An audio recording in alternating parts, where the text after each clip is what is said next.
Hi, this is Jake with Politics by Jake, and one of the things that you'll hear me talking about if you pay attention to me long enough is the importance that I attach, and we here at Politics by Jake attach, to the destruction of the Republican Party. Now, what is it that I mean by this? What I mean is that the Republican Party has descended to a level now for so long and has been taken over by forces that are so inimical to the continuation of the existence of our governmental form, which is that of a democratic republic, that it serves no useful purpose except to facilitate by ways and means its aforementioned destruction. This being the case, the only thing that ought to happen to such a party is that they should become extinct, that they become destroyed, in that they can no longer exercise any political power to elect or influence the election of any position, even so lowly as that of a dog catcher. And this doubtless sounds like a radical statement. However, we here at Politics by Jake are perfectly okay with it. The Republican Party completely qualifies. It is one thing that we at Politics by Jake would like to see happen, and one of the things that we point ourselves to. Now, I would hasten to add also, for those who might be anxious to lead to an incorrect conclusion, that this destruction and extinction of which I speak should not in any way, shape, or form be construed to mean that I advocate the physical death and dissolution of individuals within the Republican Party. This is ridiculous. This is not the case. This is not the American system.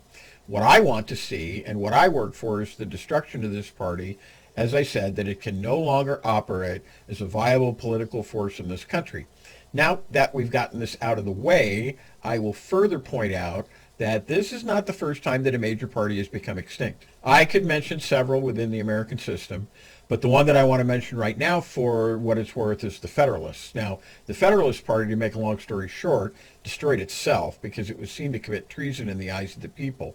At the Hartford Convention of 1815, they proposed to take all the possessions of the New England out of the Union. And you will remember at this time, the big thing that was going on was the War of 1812. And this was looked upon as a great treachery. And as I say, to make a long story short, everyone pretty much distanced themselves from the Federalist Party after this, and it died the proverbial death not too long after this. This is what needs to happen to the Republican Party as presently constituted, and for much the same reasons. The now governor of Arizona, Katie Hobbs, refused to debate with a Republican opponent who was running against her, Kari Lake, and many thought this was a mistake, but we here at Politics by Jake don't think that it's such a mistake. I think it was probably the right thing to do, not only from a tactical standpoint and a strategic standpoint, but what Hobbs said was that any debate with the likes of Kari Lake would just be an endless litany of problematic and unsubstantial accusations that wouldn't improve the political discourse.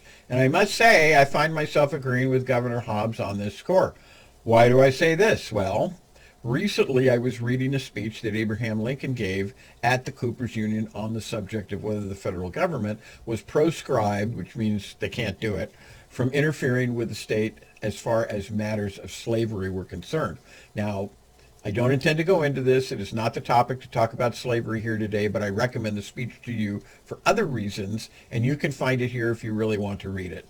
But if you do read it, if you do have time to read it, what you will find is this is an intelligent and cogent discourse by Lincoln on a question then before the country, more or less at that time, and had been for some time previous, some decades previous, which was the matter of slavery. And the topic of the speech was, does the federal government have the right to intervene within the states in the matter of slavery? This question has ramifications beyond mere slavery when you think about it, because if the federal government has the right to intervene with the state in one matter, may well have the right to do so in another. And this, therefore, is relevant with regard to the whole issue of states' rights. And may I add that states' rights is, this is largely, as it's being talked about today, it's largely an antebellum thing. All these things were solved by the Civil War. Unfortunately, the Republican Party, which has been suborned by authoritarians, fascists, semi-fascists, and reactionaries, they don't have anything to give to the people because they know the people don't want what it is that they're offering, except this kind of divisive stuff.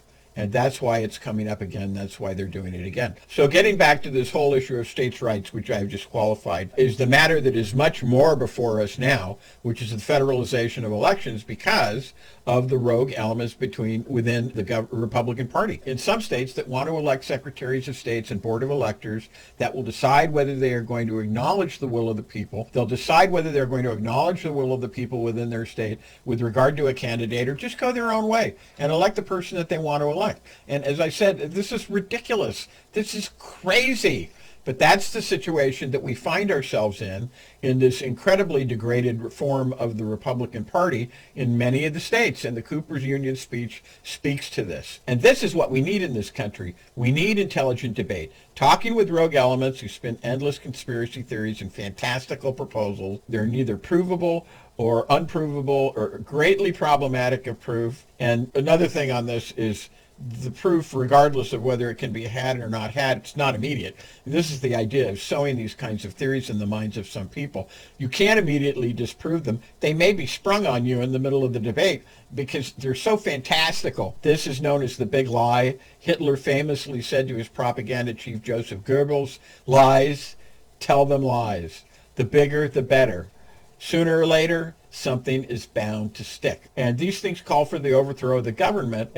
They're not willing, or alternatively, they're not capable, as I said, of rising to the level of the kind of debate, the kind of reasoning that is needed. And you cannot have this in your leaders. You just cannot have people who descend into this Trumpian morass, if I may call it that, this dark level of conspiracy, of unending accusation, divisive activities generally. I tell you, it will destroy our government's form and it will lead to anarchy and chaos.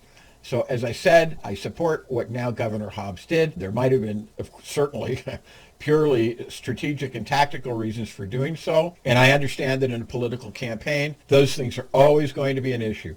But I support it on philosophical level too, because the likelihood is that no good thing can come from a person who comes from a place like Kari Lake, Donald Trump, any of a number of adherents to this way of conducting their political activities. No good thing can come from rube bait that political grifters too often have used. And this, by the way, is no new thing. If you don't believe it, go watch the movie Elmer Gantry. To excite the credulous, those who have fallen out of the economy for one reason or another, these people do exist.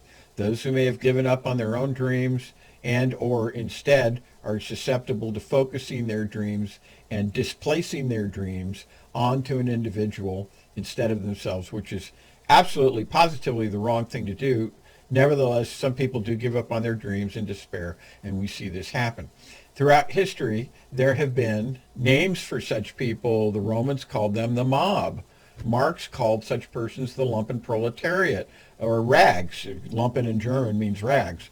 And these are people who have fallen out of the economy for one reason or another. Lenin calls these people useful idiots, because these are the people they were idiots. These are the ones who could always be counted upon to do the dirty work for the technicians and the instigators at the top of these secret combinations to get gain and power for themselves. And the pathetic thing is, truly pathetic thing is that these aforementioned never seem to understand that they are being used.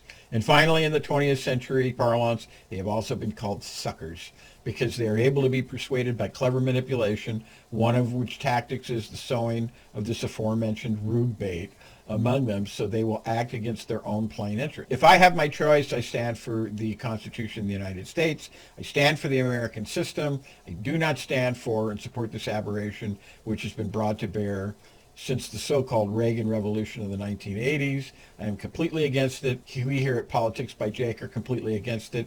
We point our efforts towards that end. We will undoubtedly have more to say about these things. But that is all for now. So once again, I'm Jake. This is Politics by Jake, and I will see you again in the next